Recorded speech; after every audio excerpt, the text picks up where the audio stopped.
welcome to the commentary. My name is Madam Iku.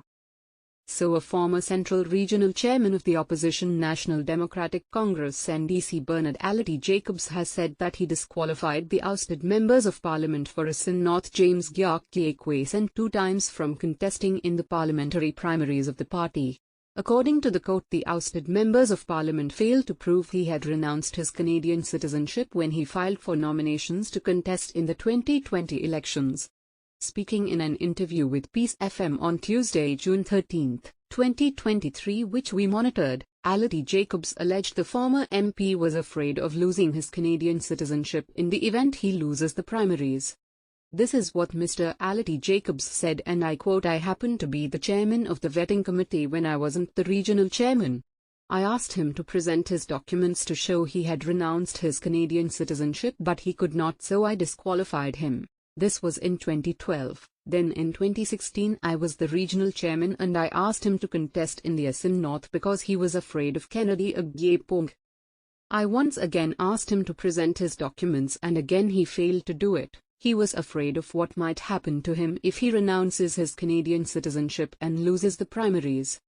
We are trying to get Mr. Allotey Jacobs on so he can give us more clarification on the matter. Hello Mr. Allotey, hello. Are you there? Yeah, I am here, Madam Iku. How are you? I'm good, thanks for asking. Now we have excerpt of an interview you had earlier, and in that interview you alleged that even when you were the Central Regional Chairman of the party, Mr. Gyakye Quayson refused to renounce his Canadian citizenship. Do you still stand by that? But that's a fact I can never ever run away from. He tried contesting in the NDC primaries both in 2012 and in 2016 while he was still a Canadian citizen. It is the truth, I am not fabricating anything. So as the chairman for the party at the time, what advice did you offer him? What other advice could I have given him? He knew the law himself that you cannot hold another country's citizenship in addition to that of Ghana if you want to hold or head certain offices in Ghana. I didn't even allow him to contest then. He was afraid of losing both his Canadian citizenship and the opportunity to represent his people in case he fails to sail through the primaries. I mean, I understood his game, just that I couldn't afford to have helped him break the laws of the land. That is why I disqualified him. Okay, thank you very much for your time. We appreciate it.